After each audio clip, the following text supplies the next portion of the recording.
everybody, welcome to All That Matters and More. My name is Komiki and welcome guys. Thank you so much for joining us. But before we dive right into it, please guys take note that the content we will be providing today, is for entertainment, educational and informative purposes.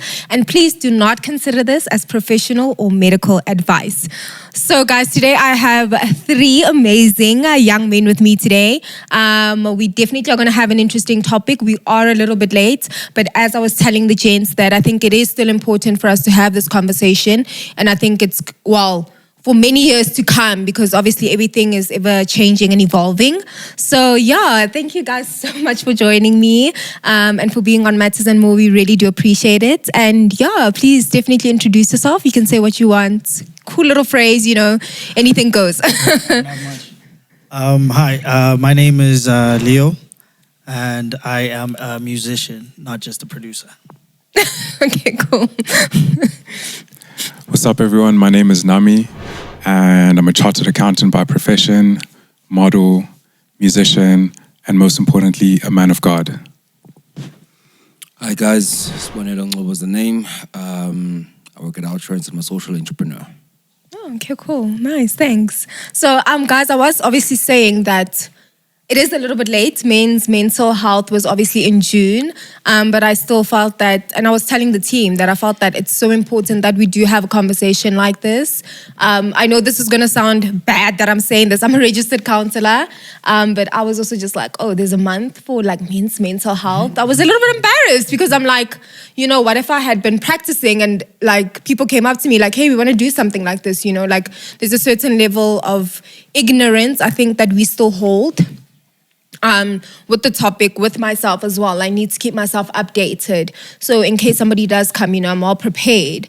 So I just wanted to put this out, ask you guys, what's your view on mental health? Whether you've experienced it as a man, whether you've maybe had somebody experience it, and how do you guys think that it affects you guys? And do you think we are in a good position, or is there still a lot of work we really need to do? I just want to open it up, and then you guys tell me, what are your thoughts? What are your views? What are your experiences, Are we in a good spot? Are we in a bad one? What do we need to do, to grow and evolve?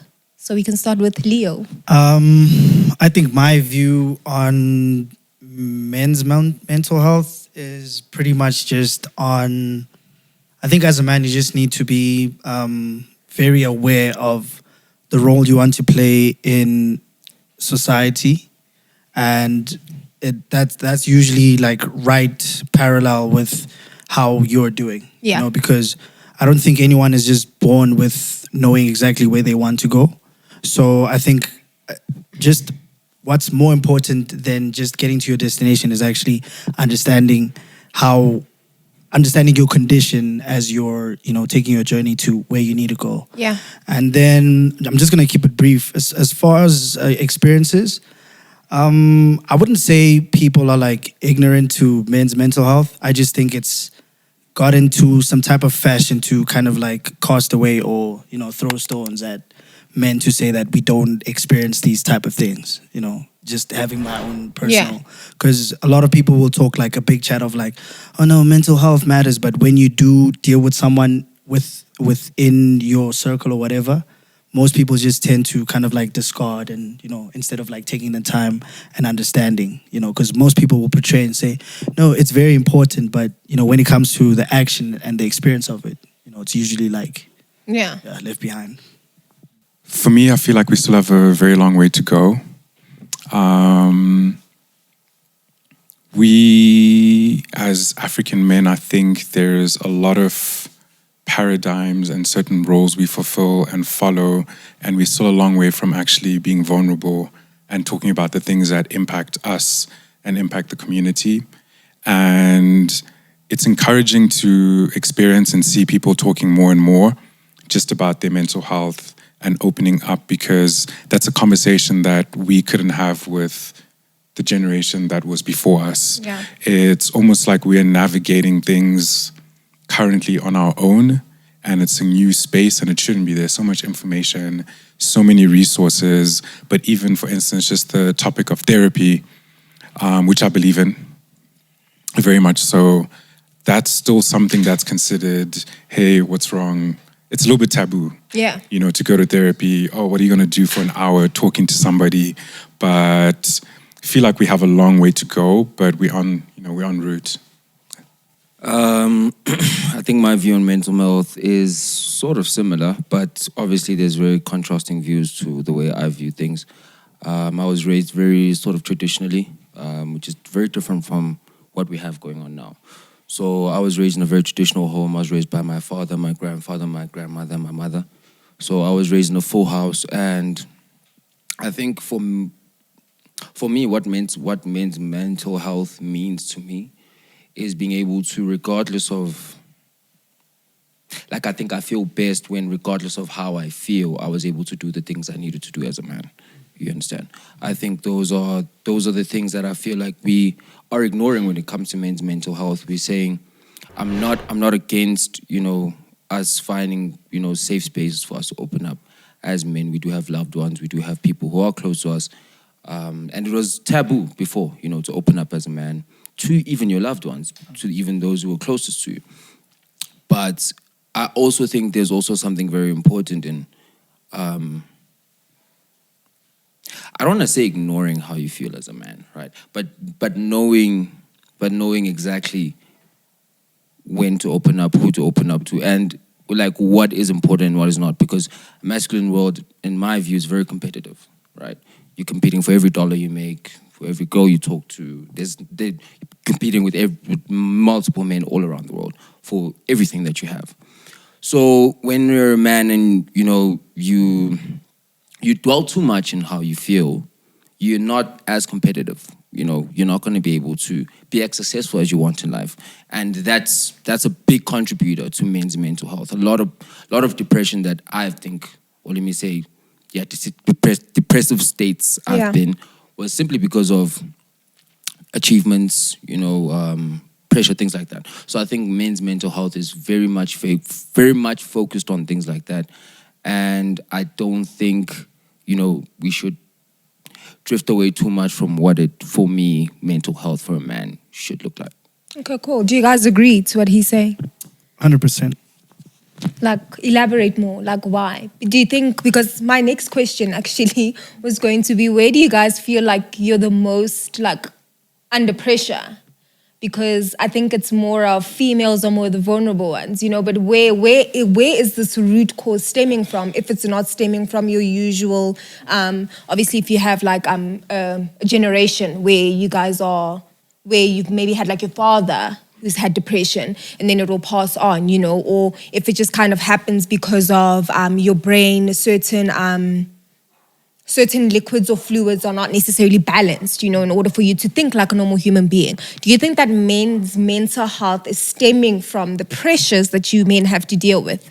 I think like for the general man and just understanding, it is hand in hand with what you're achieving and what you're doing. That's, honestly. Why do you guys feel that way though?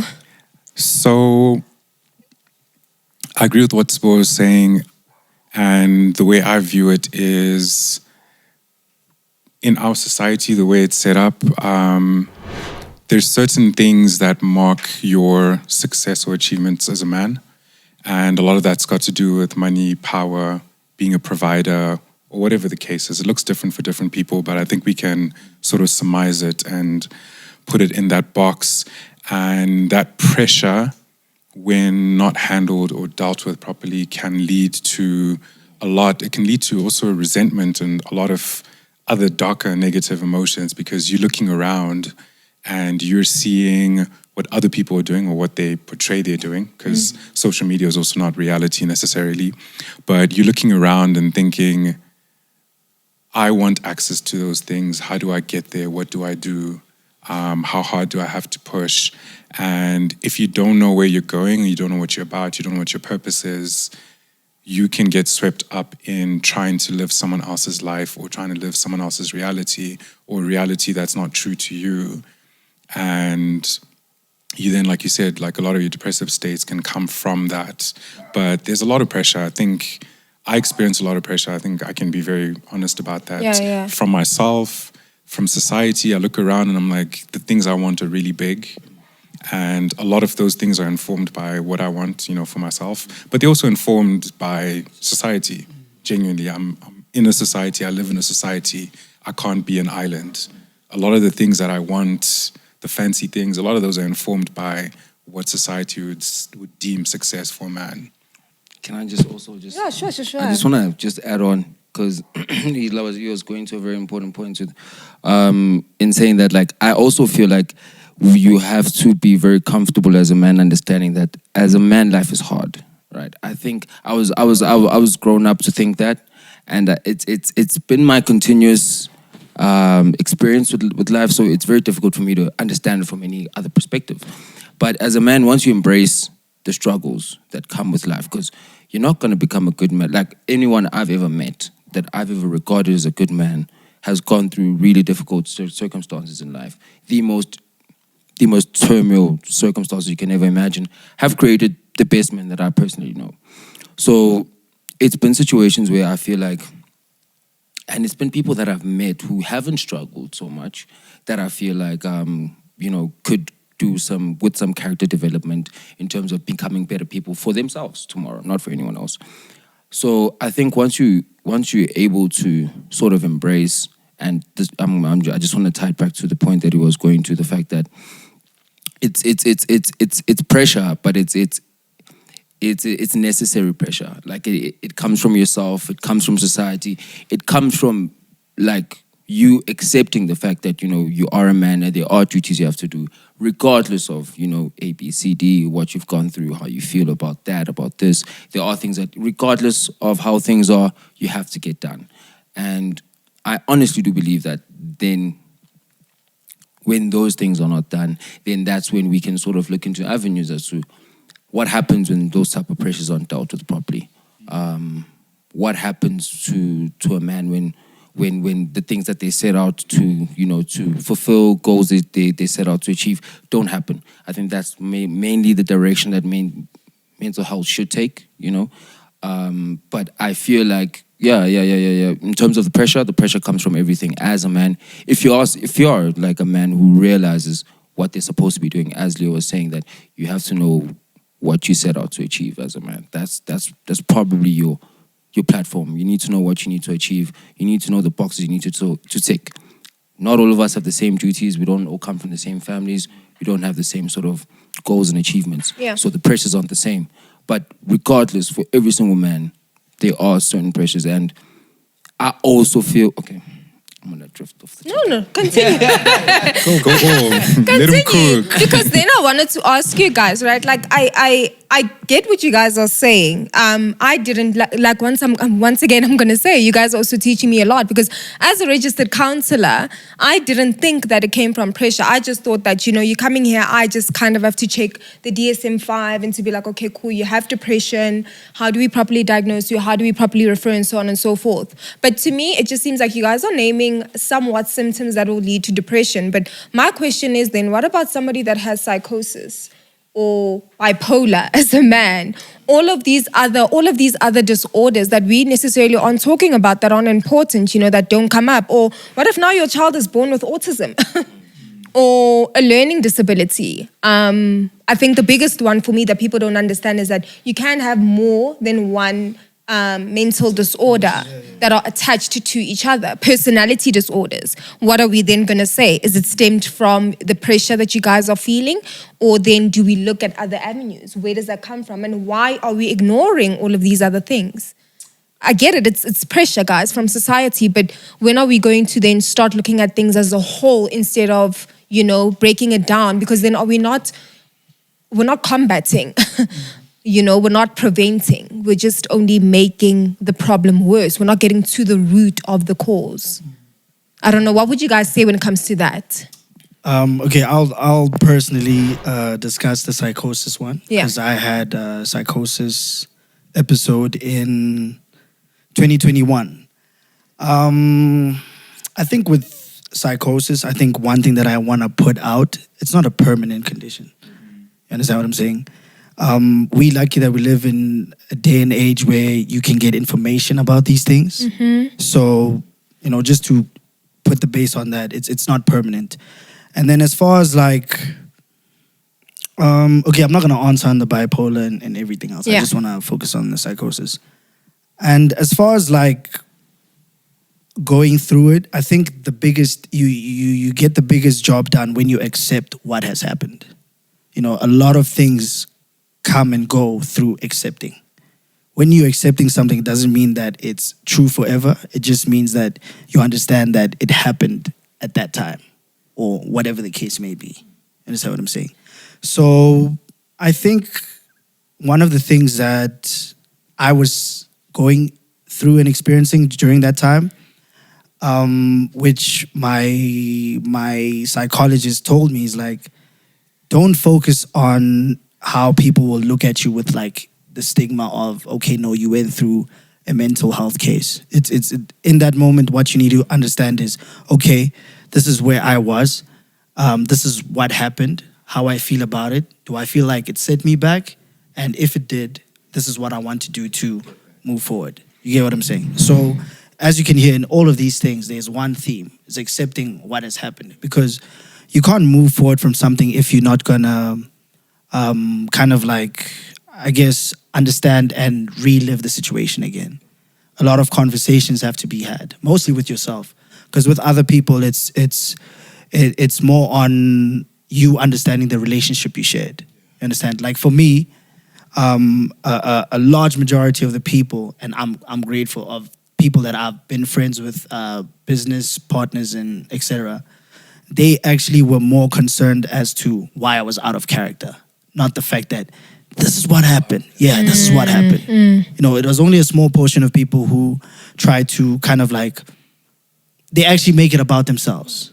You know, because I had a psychosis episode, and a large people were saying, no, you know what? I just want to know if you're okay, and we'll talk about it.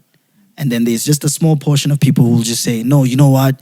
I didn't like this, I didn't like that. Even not with understanding. Like I also said in the beginning, you have to, we lucky, we're in a place where there's information. So just go check out and see what happens. So, do you guys want to add on to that? What would you guys say about all the other disorders then that we're not talking about? Obviously I do know that I think pressure is one of the elements that we look into, but what if it doesn't stem from pressure?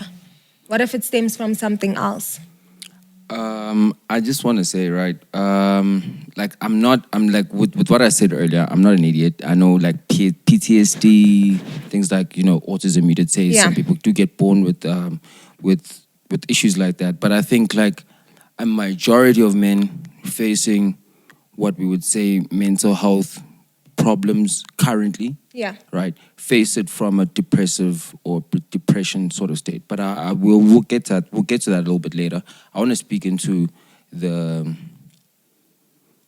sort of the natural born, if I can put. I don't want to say natural born, but the ones that you're born with. I don't know, and it's very difficult for me to understand life from any other perspective beside from my own living experience. Yeah.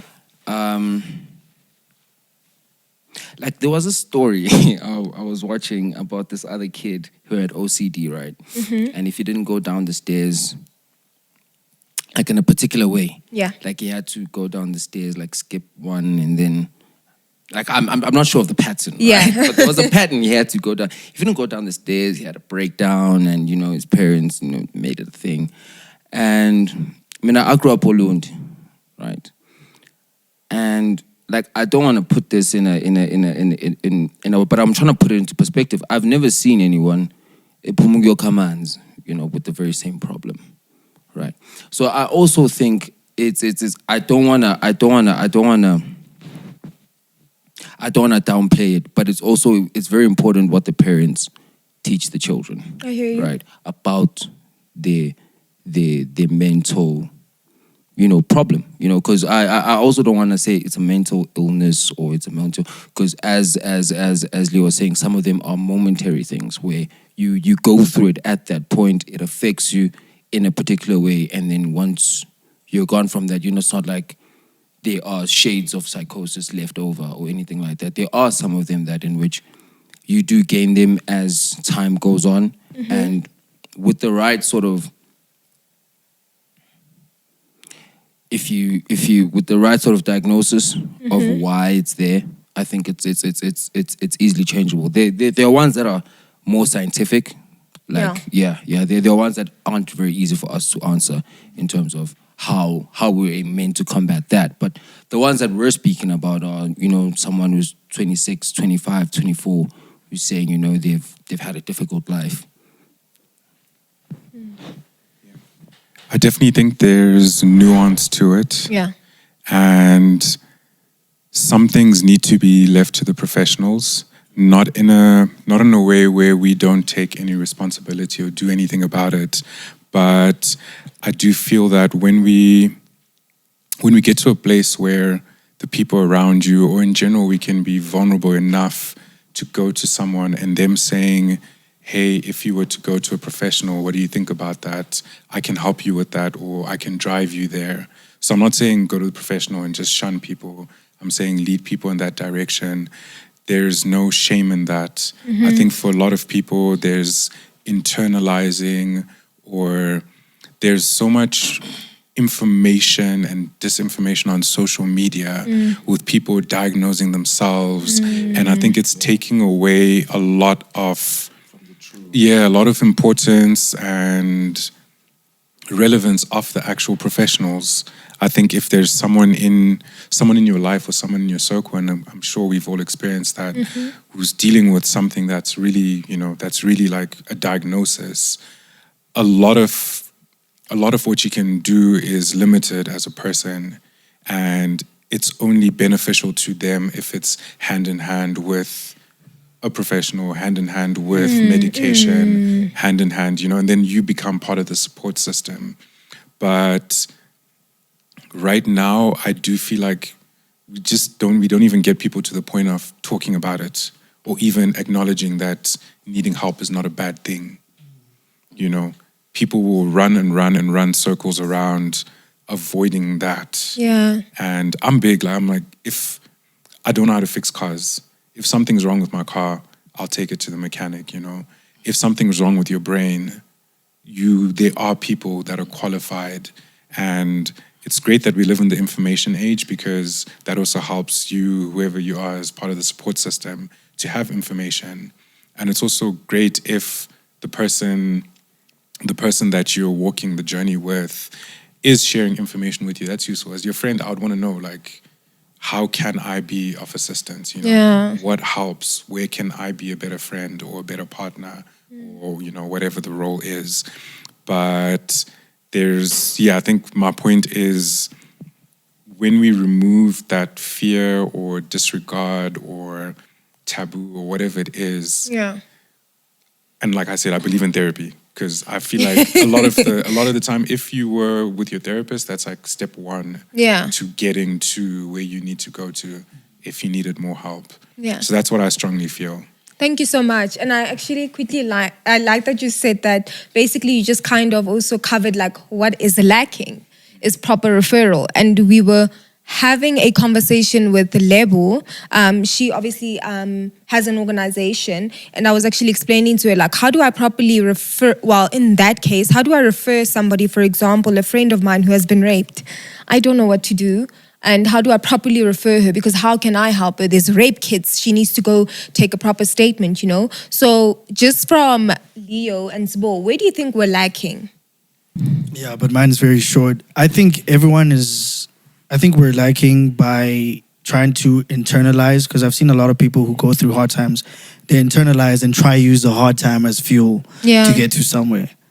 In most cases, that is possible, but you need to understand the severity of the problem that you're in, because some problems don't internalize, because you will implode. It's clear.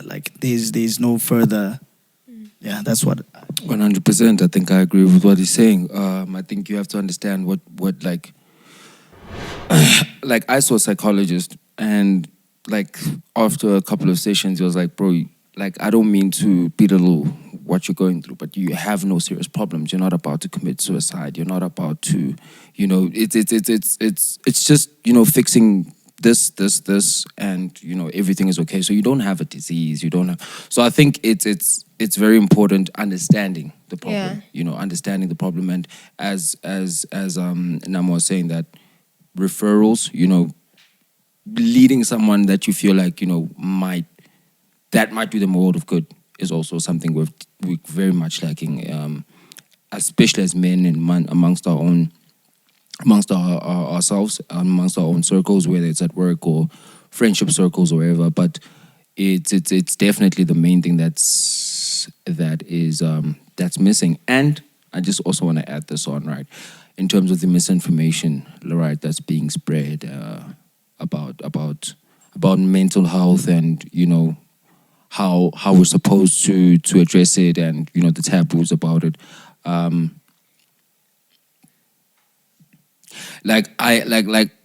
personally believe like mental health is real. Like mental illnesses are real, right? But I also do believe that there's a lot of misdiagnosis right now. I hear you. There's a lot of misdiagnosis right now. There's a lot of people that I personally feel to talk to, right? And I do understand, like, sometimes you need to let the professionals deal with the professionals, but sometimes a friend will come to me with a problem and be like, I've been depressed I personally don't believe in sort of, being depressed, whether it will affect me. Okay. I do understand you can be depressed in how you feel. We all have emotions. You can feel sad, you can feel happy. Yeah. But I don't believe in depression sort of changing how I go about doing things. Like whether I was depressed or happy, I would have still been sitting here having this conversation with all of you. Yeah. So that's just how premise. That's my premise on things. But I also feel like a lot of people.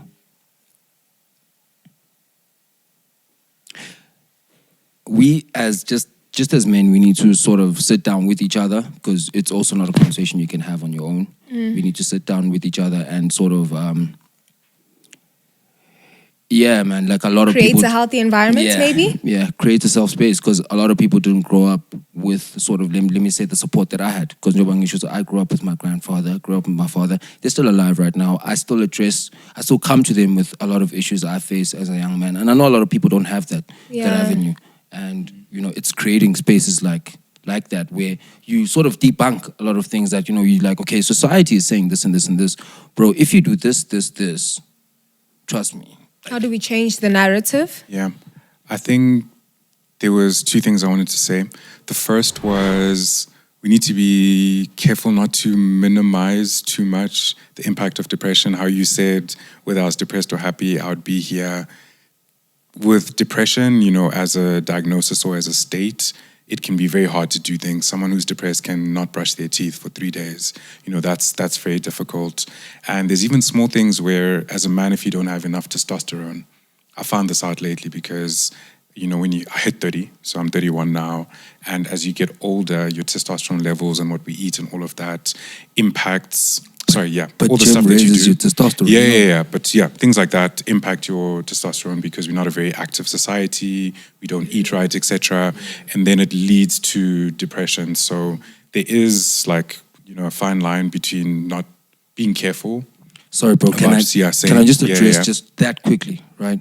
So, would you say you're depressed if you're not eating right, you're not going to the gym, have a lack of testosterone, and then therefore you feel depressed? If you were to gym, right, eat well, do you think you're depressed, or you're just not living life the way you want or supposed to be? I think it can go both ways. Like, the cure can be the cause and the cause can be the cure.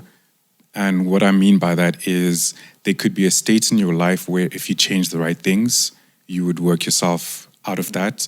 And then there can be underlying things that cause you to end up in that state. So it's like a cyclical thing, and it can be taken from both angles. Like there's things I can do to better my life, and that would get me out that state, like I said. And then sometimes I'm in that state because something else greater than me was impacting that. That's what I wanted to say, is that there's a lot of nuance and areas in which it can go both ways. But there are things that generally, if you knock them out, you're putting yourself in the best place to be healthy. But the other point I wanted to make was, mental health is very inaccessible in this country. Yes. It's very pricey. I mean, medical aid is expensive, and even if you're on medical aid, it's really expensive to get the help that you need. It can set you back, and that also does make it difficult at the point when you do need a referral or you do need the professional help. And that is something that we need to speak about more. We have a really difficult healthcare system as it stands, and the one thing that gets pushed all the way down is access to healthcare as it relates to mental issues. It's expensive. It's expensive to get meds. It's expensive to go see a psychologist. It's expensive to go get all those things. So that's my other point in terms of funding, awareness, raising, like businesses, big businesses. One thing they can give to as well is, initiatives that make healthcare more accessible in the broader space, yeah. Yeah. I'm gonna say something. I definitely do agree with you there. It sucks because I think overseas they take it a lot more seriously. I'm gonna be honest with you, even getting a job as a registered counselor, there are levels to psychology. People don't understand that. And a registered counselor is just as important as a psychologist, who's just as important as a psychiatrist. But it seems like, once again, there's no access to it. So guys, like, short and brief, you could even have a round two. There's just so much to talk about. Yeah. Short and sweet, like, let me just put it this way. For now, how can we do better? Just for now, like, how can we honestly just do better? You mean we as a society? Like, as a society, in a relationship, as a human being, how can we do better? Just short and brief. I'm going to throw in two things. I'll start with patience because I think that's the most important thing. I think we should be more patient because there's like a set character that people in. If they do jump out of that, don't be too quick to react. Rather be more patient to understand. And then the last part is just more information, I think. Okay, thank you. Yeah. I think Leo and I think like a lot. When he speaks, I'm like, are you in my head? Yeah, But I do think empathy is a big thing. And empathy in hand with more information would help us a long way. Yeah. In terms of just allowing people to be vulnerable. And when we talk about safe spaces, how you can be a safe space, the biggest part of being a safe space as a person is your empathy. I think apart from that, apart from the structural things, I think we as people could focus on just the right information, empathy. Cool. We'll try to keep it short and sweet. I think as men, especially as black men, we're in a very important time. I think it's almost vitally important to the futures of not just our kids, but for future generations as how we carry ourselves now and in the next coming years. So to put it briefly, I just want to say that, I think we need to work very hard on ourselves as men, on each other. Building each other, building ourselves. Yeah. Because I think that's where we're gonna get the most strength. I think, as you're saying, accessibility to healthcare is not easy. So it's not the easiest thing to find. So it's only in ourselves as men, in teaching it out in each other, in growing. And yeah, as I said, it's a very sort of vital time. This next, let's say, 15, 20 years is very vital. It's almost as vital as the previous 25 years. It's very easy to suppress a society. We've been very suppressed as black men for a very long time. It's very easy to suppress people who are depressed, people who are sad, people who think themselves into those things. I'm not saying those things don't exist, but as I said, myself, I feel like there's a lot of misdiagnosis and it's very easy for anyone who wants to control you or suppress you to do that if you're sad and depressed, and even if it's not real. So I feel like there's a great duty in me, and I think in any man who sees what's going on right now, that we really do need to sit more with each other and have these conversations. Okay, cool. Thank you so much, you guys. Like I said, this was very interesting for me. A completely different perspective that I also now need to look into and have a conversation and do a bit more research on. But thank you so much, I think these conversations are important because it's not always like black and white. Life is ever, I always say this, life is ever changing and evolving. And we, unfortunately, when things change, you need to jump onto the bandwagon. You need to kind of let it in. A challenge is good, change is good, it's uncomfortable, unfortunately, it sucks. But if you kind of allow it to happen, then, you can actually make the best out of it. So thank you so much for the conversation, you guys. I hope that we can continue to sit down as men and have even more conversations, break it down a little bit more and discuss so many other factors, that we couldn't even talk about today. So thank you so much once again. I really do appreciate it. Thank you for having us. Thank you. Appreciate you. So guys, thank you so much. These gents have been absolutely amazing. So if you guys definitely do want to, can you just guys mention your Instagram handles as well, if you want to, don't mind? Leonidas 777. That's Leo NITUS 777. Okay, cool. Nami? Cool. And mine is at Unami_UNVMI. Spo? I don't have Instagram, but you can find me on Twitter. Real. That's fine as well. You can find me on Twitter. That's where I sort of express my views. It's Spo, SPOH __.